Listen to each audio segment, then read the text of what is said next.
तशरीफ लाते हैं इज्जत माब आली कदर अल्लामा डॉक्टर शेखुल हदीस रागिब हुसैन नईमी साहिब।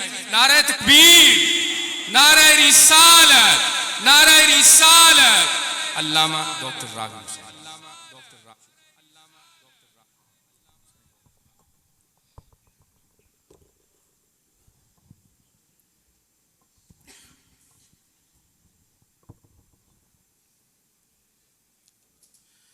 नहमदुहु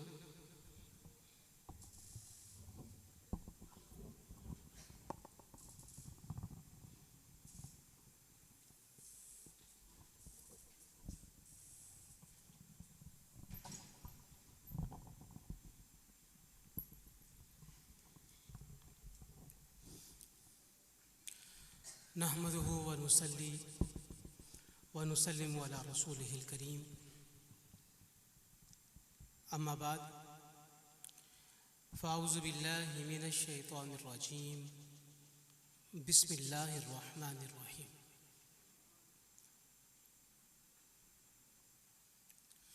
क़ाल अल्लाहु तबारक व तआला फ़ी कलामिहिल मजीद वल फ़ुरक़ानिल हमीद।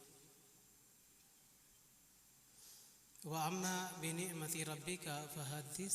सदक़ल्लाहुल अज़ीम, सदक़ रसूलुहुन नबियुल करीमुल अमीन। व नहनु अला ज़ालिका लमिनश शाहिदीन व शाकिरीन वल्हम्दुलिल्लाहि रब्बिल आलमीन।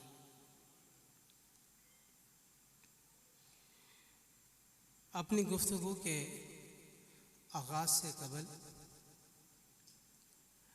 मैं इस अदारे के रूह रवां जनाब साहिबजादा सरदारी साहिब, आपके जुमला वफ़ाक़ा मुआविनीन, इस अदारे के असातिज़ा और इस अदारे के वो होनहार तलबा जिनकी वजह से ये अदारा कायम व दायम है, मुबारकबाद पेश करूँगा कि इस अदारे के सालाना प्रोग्राम में हम सब शरीक हैं।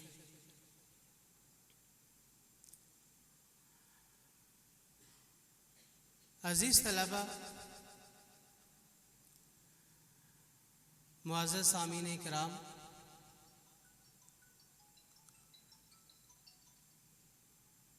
अल्लाह तबारक व तआला की तरफ से बेशबहा इनामात से हमें सरफराज किया गया। ये इनामात हमारे सामने हमारी अपनी ज़िंदगियों की सूरत में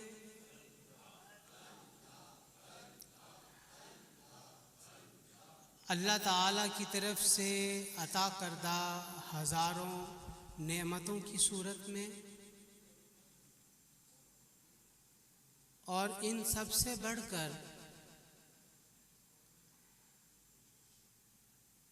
इल्म की सूरत में हमें अता की गई। ये इल्म जिसकी तरफ हमें तवज्जो दिलाई गई, जिसके हुसूल के लिए हम सरगर्दा हैं,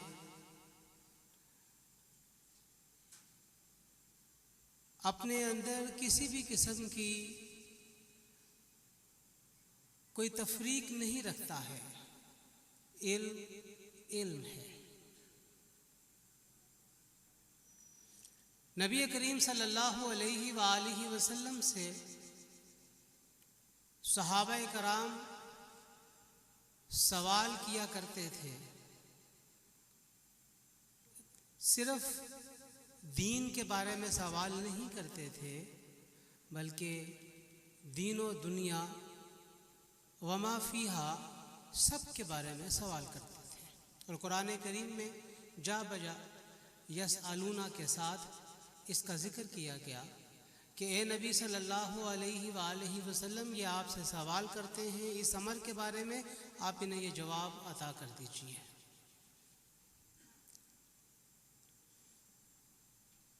जैसे कुरान करीम में आज जब सुबह ही हदीस शरीफ का सबक था, इमाम मुस्लिम ने किताबुल जहाद में बाबुल अनफाल मैं कुरान करीम की इस आयत का जिक्र किया, यसअलूना का अनिल अनफाल, ए नबी सल्लल्लाहु अलैहि वसल्लम ये आपसे सवाल करते हैं अनफाल के बारे में, यानी उस माल के बारे में जो ग़ज़वा या जंग के बाद बच जाता है। अब यहाँ पर जो सवाल नबी करीम सल्लल्लाहु अलैहि वसल्लम से किया गया उसका ताल्लुक़ माल के साथ है, उसका ताल्लुक़ उन अशिया के साथ है जो जंग के बाद मुसलमानों को माल गनीमत के तौर पे हासिल होती है। तो मेरे कहने का मकसद ये है कि नबी करीम सल्लल्लाहु अलैहि वसल्लम से जब सहाबाए कराम सवाल किया करते थे तो सवाल दुनिया व माफिया के बारे में होते थे, और आप सल्लल्लाहु अलैहि वसल्लम उनके बारे में जवाब दिया करते थे।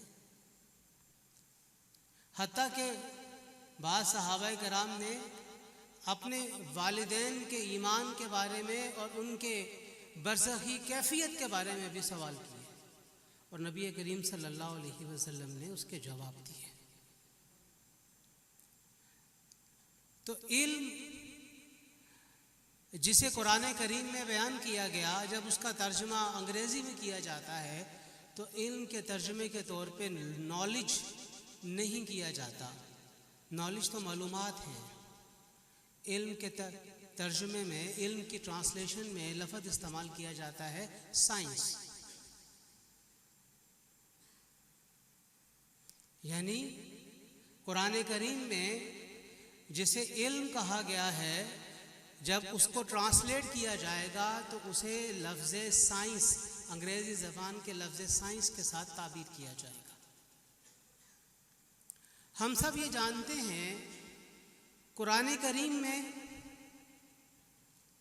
वो आयात मुबारका जिनका ताल्लुक़ अहकामात के साथ है, अल्लाह ताला के दीन के बताए हुए मामलात के साथ है, उन आयात मुबारका की तादाद कम व बेश 500 के करीब है।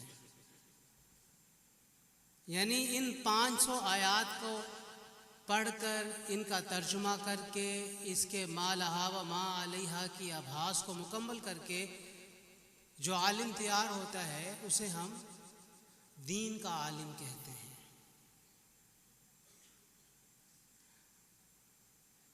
कुरान करीम में 700 से ज़्यादा आयात मुबारका का ताल्लुक़ इस कोनो मकाम और इसके अंदर पाए जाने वाले अजराम फल्की और चरिंद परिंद, नबातात, जमादात वग़ैरह के साथ है, जो अमूमी तौर पे उलमा के लिए ज़ेर बहस ना है। और फिर जो बकिया आयात मुबारका हैं उनका ताल्लुक़ तज़कीर भी अला इल्लाह के साथ है और दीगर मामलात के साथ है। तो इस एतबार से अगर देखा जाए, हम जब भी इल्म की बात करेंगे, हम जब भी इल्म को लेंगे तो इससे मुराद एक वसी दायरा कार है।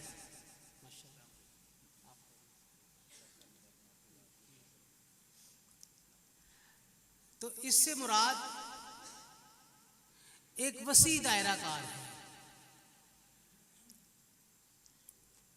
और ये वसी दायरा कार जिंदगी के तमाम शोबों को मुहीत है। इसीलिए अज़मना-ए कदीम में, इस्लाम के इब्तिदा में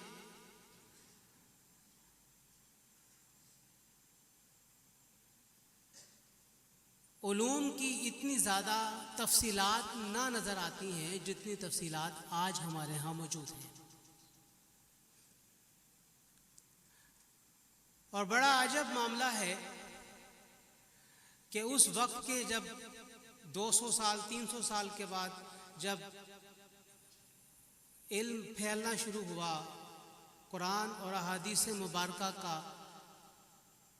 उरूज होता हुआ नज़र आता है, अहादीस मुबारका की किताबें तैयार होती ही नज़र आती हैं, फैलती हैं तो वैसे वैसे दीगर अक़वाम के उलूम भी मुसलमान सीखना शुरू करते हैं और उनमें से वो उलूम वो इख्तियार कर लेते हैं जिसका कुरान और हदीस से किसी भी किस्म का या सुन्नत से कोई टकराव नहीं होता। और जहाँ पे कोई टकराव है तो उसे दलील के साथ रद्द कर दिया जाता है।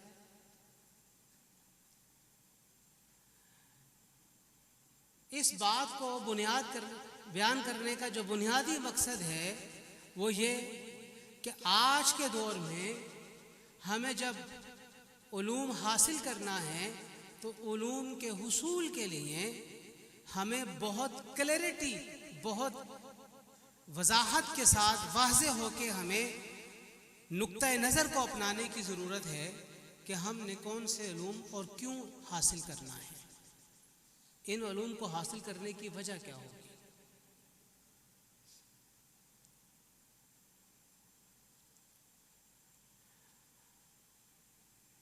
हमारे वालिद गिरामी डॉक्टर सरफराज नेमी शहीद अक्सर एक बात कहा करते थे,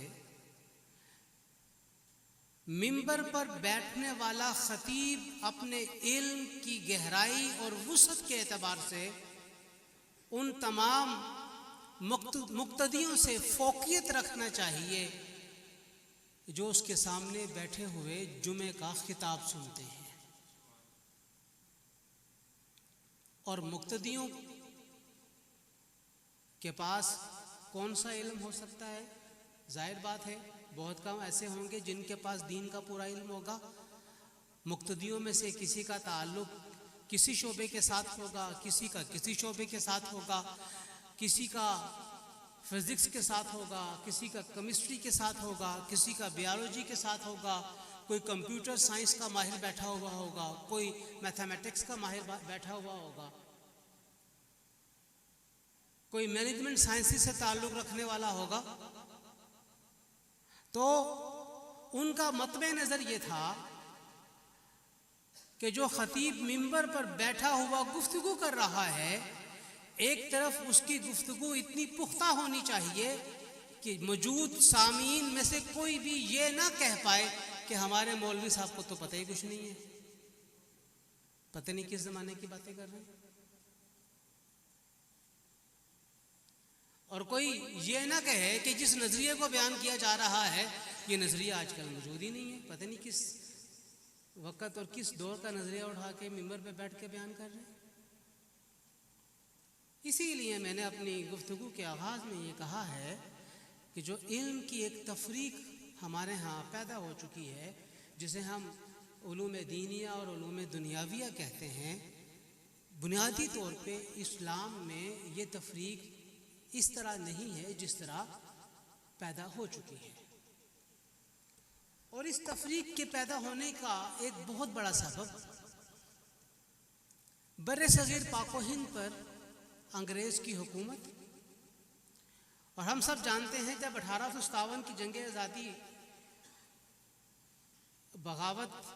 उस बगावत की सूरत में नाकाम होती है, जिनके बारे में अमूमन कहा जाता है कि बगावत अगर कामयाब हो जाए तो वो जंग आज़ादी बन जाती है, और अगर नाकाम हो जाए तो उस मार्के को बगावत कहा जाता है।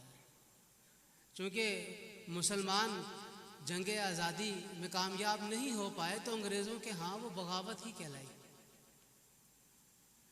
1857 की जंग आज़ादी के नतीजे में अंग्रेज़ ने बर्रे सग़ीर के ऊपर कब्ज़ा कर लिया, और 1857 से लेकर 1947 के दरमियान जो 90 साल का एक पीरियड है, 90 साल का जो टाइम है, इस टाइम में बर्रे सग़ीर पाको हिंद को ब्रिटिश इंडिया कहा जाता था।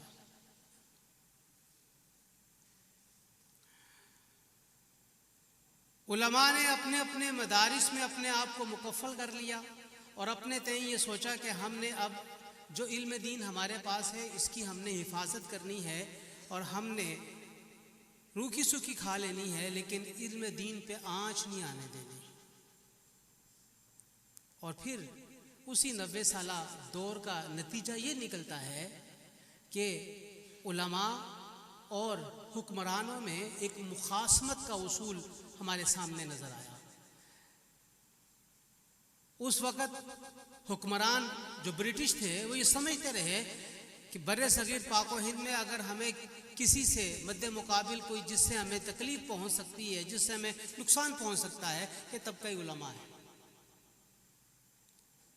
तो उन्हें छेड़ने की बजाय उन्हें उनके हाल पे रहने दिया जाए, उन्हें छेड़ा ही ना जाए, उन्हें उनके हाल पे रखा जाए ताकि वो अपने हाल में मस्त रहें और हुकूमत के मामलात की तरफ उनकी तवज्जो ही ना हो सके।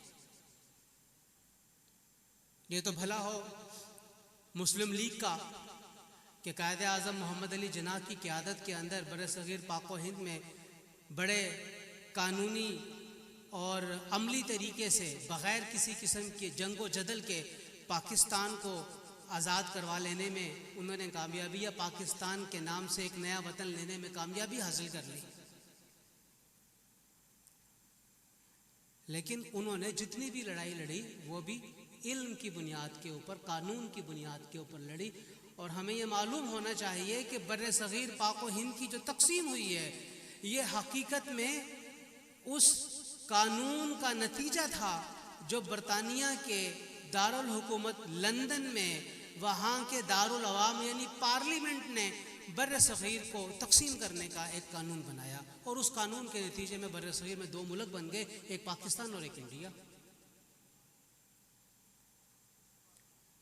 तो कायदे आज़म मोहम्मद अली जिन्ना अलैहिर्रहमा ने जो ये सारी की सारी पाकिस्तान के हुसूल का मुकदमा लड़ा, ये कानूनी जंग थी, ये कानून की बुनियाद के ऊपर एक जंग थी। और कानून कौन सा था, वो इल्म कौन सा था, वो इल्म था जिसे हम ब्रिटिश लॉ कहते हैं। कायदे आज़म उसके माहिर थे और उसी ही की बुनियाद के ऊपर वो मुसलमानों के लिए अलग ममलिकत हासिल कर लेने में कामयाब हुए। पाकिस्तान बन गया।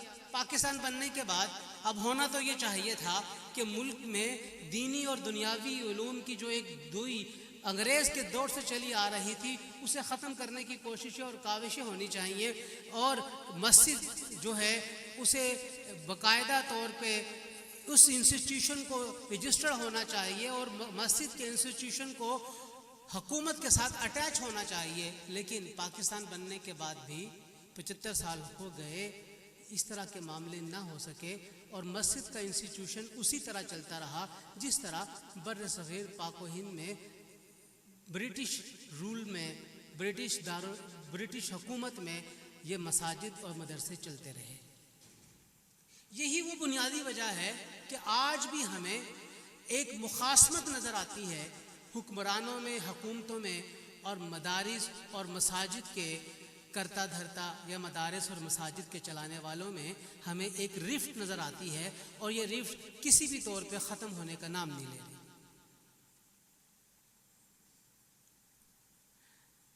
और यही रिफ्ट, इसका एक और मज़हर हमारे सामने मुकम्मल तौर पे इल्म दीन का अलग हो जाना और दुनियावी उलूम का अलग हो जाना।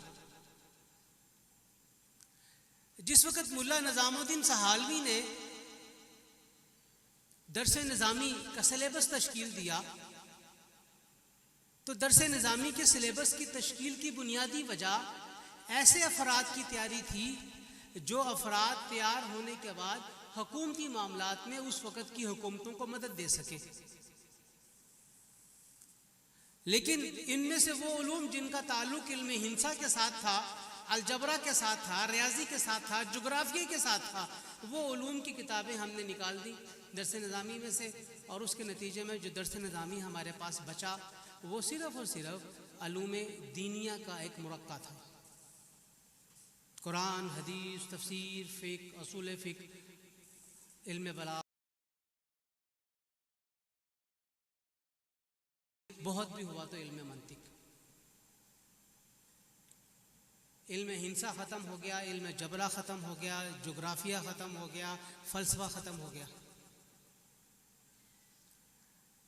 अगरचे इन उलूम जो कि ख़त्म कर दिए गए, इनकी किताबें जो पढ़ाई जाती थीं वो कदरे पुराने ज़माने की किताबें थीं, होना तो ये चाहिए था कि उनकी जगह पे नए ज़माने की किताबें इन्हीं उलूम की दाखिल कर दी जाती, ताकि जो एक दुई और एक तफरीक दोनों जगहों पे आ रही थी वो उस तरीके से ना आ पाती।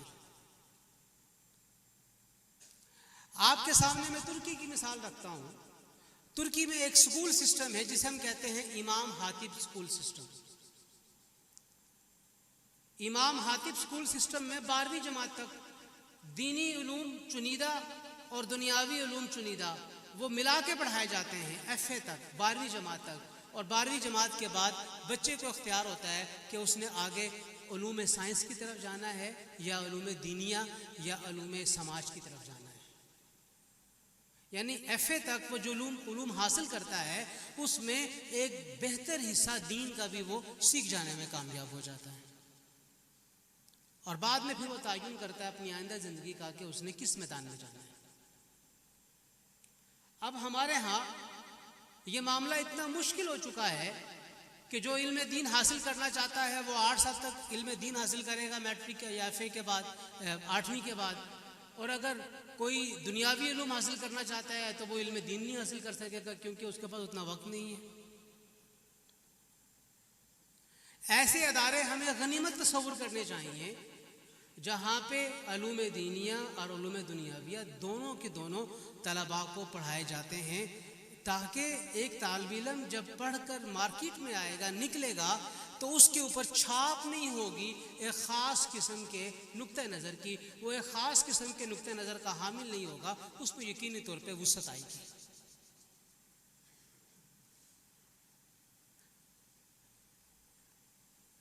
अफसोस से कहना पड़ता है, जैसे अल्लामा इकबाल ने भी फरमाया था, गला तो घोंट दिया तेरा अहले मदरसा ने। यानी उस वक्त के मदारिस की कैफियत अल्लामा बयान कर रहे थे कि जो सवाल करना और जो किसी मसले के बारे में दरियाफ्त करना है अहले मदारिस में, अब वो चीज़ उनका हो रही है, वो चीज़ उस तरीके से नहीं हो रही जिस तरह होनी चाहिए। जो एक आज़ादी की कैफियत और एक सवाल करने का जज्बा होना चाहिए, वो हम मफकूद देखते हैं अहले मदारिस में। और उसके मद्दे मुकाबिल आप दुनियावी उलूम के अदारे देखते हैं, वहाँ पे सवाल ही सवाल मौजूद है। ये और बात है कि पाकिस्तान में जो दुनियावी उलूम के अदारे हैं वहाँ पर भी सवाल को उतना इनकरेज नहीं किया जाता जितना मगरिब में किया जाता है, जितना यूरोप में किया जाता है। और यह बात जहन में रखिएगा, सवाल हमेशा तनकीदी सोच से जन्म लेता है, और तनकीदी सोच उसी वक्त आती है जब सोच को आज़ाद किया जाए, उसके ऊपर पहरों को ख़त्म किया जाए। इंसान को अल्लाह ताला ने अक़ल की बेशबहा नेमत अता की है, और ये बेशबहा नेमत क्यों अता की है? ताकि वो सोचे, गौर व फिक्र करे। कुरान करीम में जहाँ जहाँ तदब्बुर करने का हुक्म आया है, जहाँ जहाँ इस अफलाक को और अफलाक के और ज़मीन के माबैन चीज़ों को डिस्कवर करने का हुक्म आया है, क्या हम उस तरह अपनी सोच और अकल के घोड़े दौड़ाते हैं? तो मुझे कहना पड़ेगा ऐसा नहीं होता।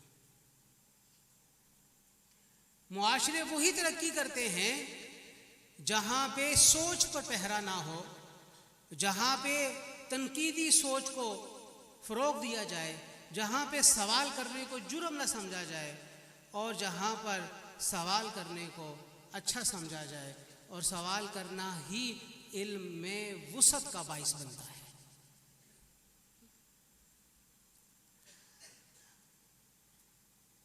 कुरान हदीस हमें हमारी सोचों पर पहरा नहीं लगाता है।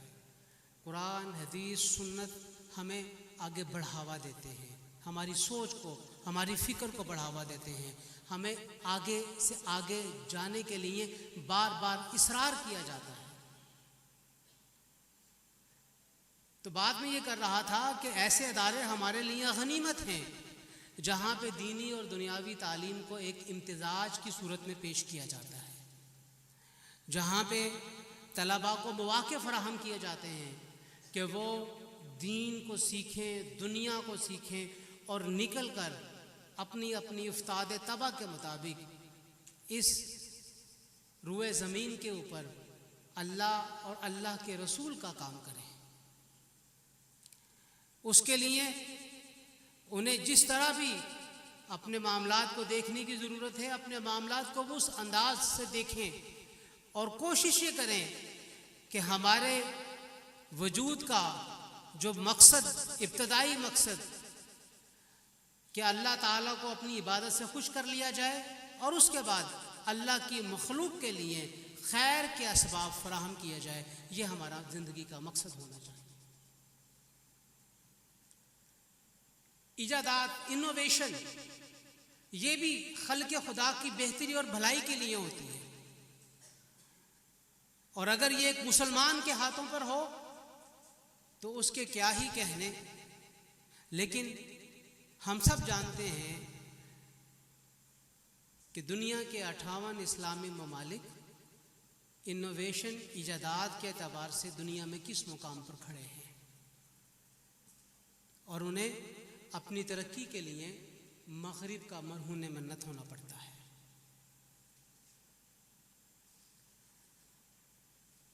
अबावज़ी बकार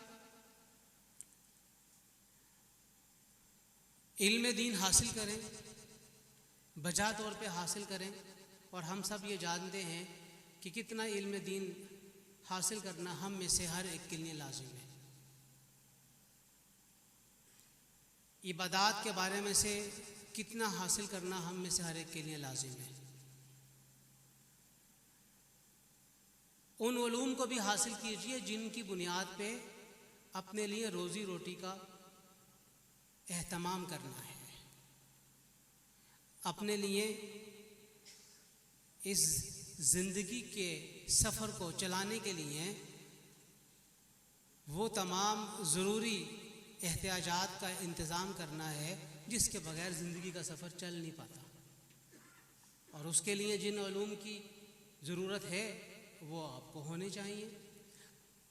अब ये उलूम अपनी अपनी उस्ताद तबा के मुताबिक है, आपके अपने रुझान के मुताबिक है कि मेरा रुझान ज़िंदगी के किस तरफ निकलने का है, तो मैं ज़िंदगी के उस तरफ चलने के लिए उन उलूम को हासिल करूं जिसकी बुनियाद पे मुझे लाजमी तौर पे अपनी ज़िंदगी गुजारने के असबाब आसानी के साथ मुहैया होंगे।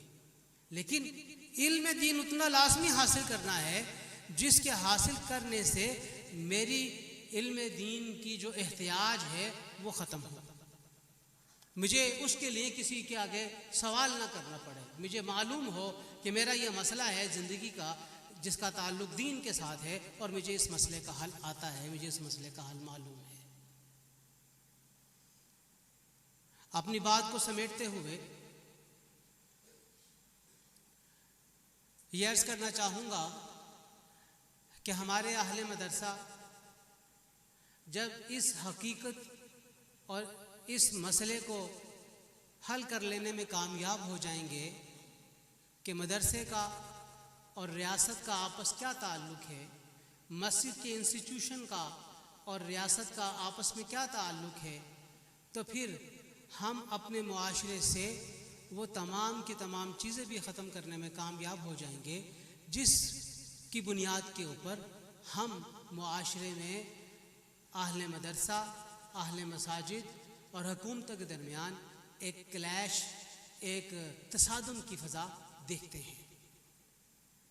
नबी करीम सल्लल्लाहु अलैहि वसल्लम की हयात तैयबा को पढ़ लीजिए, सीरत तैयबा का आप मुताला कर लीजिए, कहीं पर भी ये नज़र नहीं आएगा, कहीं पर भी आप ये नहीं पढ़ेंगे नबी करीम सल्लल्लाहु अलैहि वसल्लम ने खुद से अपने आप को मुश्किल हालात में डाला हो।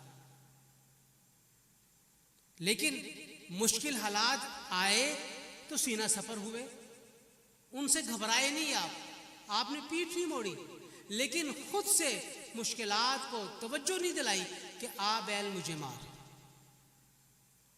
लेकिन हमारे यहाँ मजाज में तसादुम इस तरह रच बस गया है कि हमने हमेशा मुश्किल हालात और मामलात को अपनी तरफ तवज्जो दिलाने की कोशिश की या खुद से उसमें हम पड़ गए।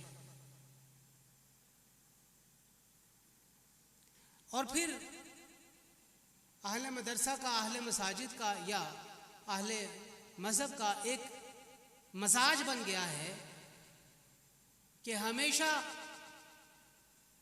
उस कैंप में रहना है जिसे हम आमतौर पे अपोजिशन का कैंप कहते हैं।